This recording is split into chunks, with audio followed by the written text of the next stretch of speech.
Are there any other questions you would have for me? Because again, like I said, I've built materials. I mean, for me right now, it's I don't know enough about the material science for implants. So what do they make a tooth out of? So yeah. What do they make the gum out of? What do they make the implant out of? You know, is it titanium, or is there different metals? Is there different? Obviously now there's different lengths, and you were talking about hooking to the back of the jaw versus up into the sinus cavity, and so there's different things that can be done maybe to help me. When you talked about opening up the gums and grinding flat and having a platform, I didn't get that.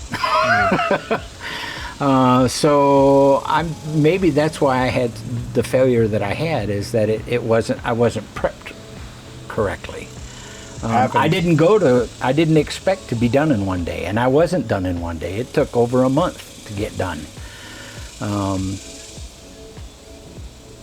I can't imagine doing it in one day. You know, I did go to the one-day place here in Texas, and they quoted me a number very similar to what you said it costs in Texas, and there was no way I could afford that. Right.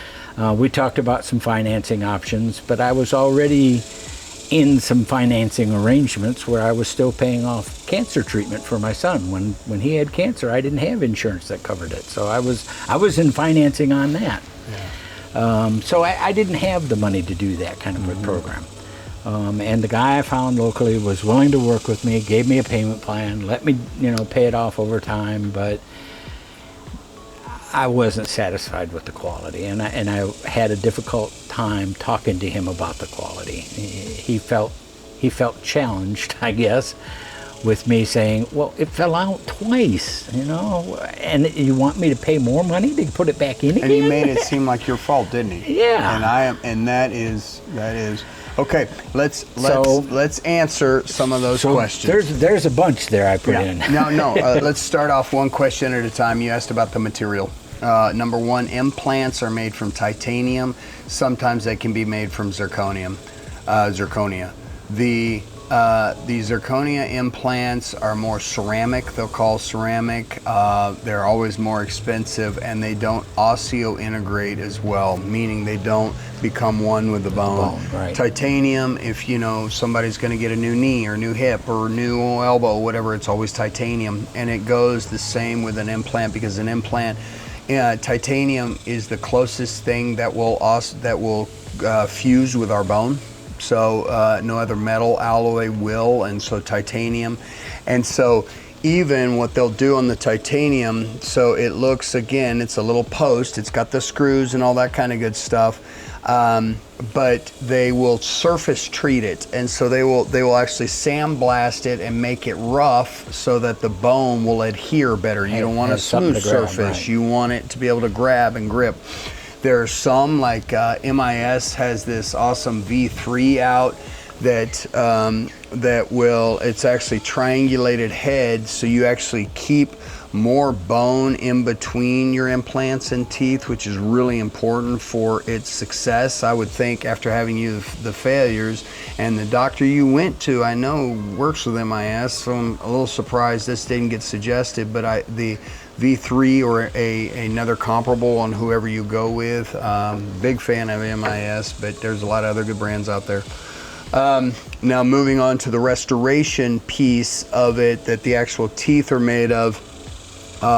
The one that you went to that you said you see all over TV, the two options they're going to give you an affordable option, which is called a hybrid. It's basically it's a titanium bar substructure that then they mold a polymer, a plastic around it, and that's basically your teeth. They got about a 10-year lifespan on those, and then you're gonna have to change that out. The implants should be good that they placed in. You would just have to, like a tire, once it runs down, you gotta change it out. The hybrids will attract odor more, they will stain easier, and they will wear down easier. But they are softer on your gums and your bone. So then now moving to your second one, their Cadillac that they would brag about a lot is zirconia. Zirconia is monolithic, meaning it is one piece. So the because it's one piece, you ask what attaches to the gums, so everything, it's one solid, and it's heavy. I mean, the zirconia, because it is very durable, it's much more durable. Our compressive strength is about 800 megapascals, 7 to 900, somewhere in there. Whereas this can handle up to 1,000, up to 1,500 megapascals. So now all of a sudden you got this too strong of a tooth. What will end up happening is, because now you've taken out the periodontal ligament, which is a shock absorber in our teeth, you've taken that out. Now it's just implant, which is metal on bone, to now something very hard on bone. It has no give. There's no shock. That's it. And so the third one that has come out that I really helped a doctor up in the DFW area really develop out, and I mean, when I say help, I did it from the business marketing side, not the clinical, but I learned because I had to. They make something out there that has a substructure and then a structure over it that is a lot lighter.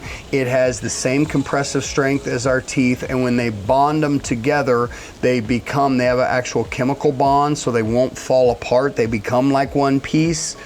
And the beauty about it, that substructure that I'm talking about, so think of you've got your big main piece, and then the teeth are glued on over it. It's like you got your main bulk piece, and then something fits over it that it's all the teeth. It's a nano ceramic it's glass beads basically, so that's where you get the translucency and looks like natural teeth. Well, that substructure that you have actually has a little flex to it. It's like fiberglass. Right. You know how fiberglass has a little, but it's durable.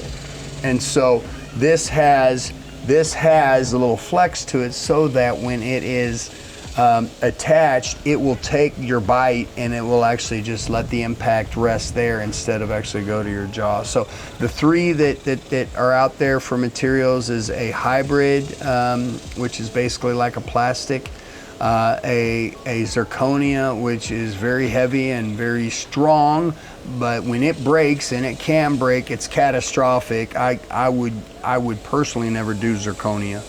And then that nano ceramic hybrid, and when it comes to your time, I'll be happy and help you find a lab that will do that, because it's like 70% lighter than that zirconia. You gave me words I can Google now.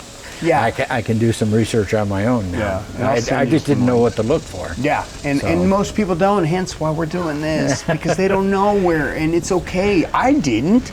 If I was not in the shoes I am in and being challenged with what I've been challenged with on, now I gotta help bridge from the clinical to now the patient side. That was one of our main roles. So I had to learn the clinical side to then translate it so that, laymen like us can understand it. I mean, it's like, gosh, don't give me all the scientific. Try to give me, and I know I gave you some scientific, but that was the best I could. But I needed some. Yeah.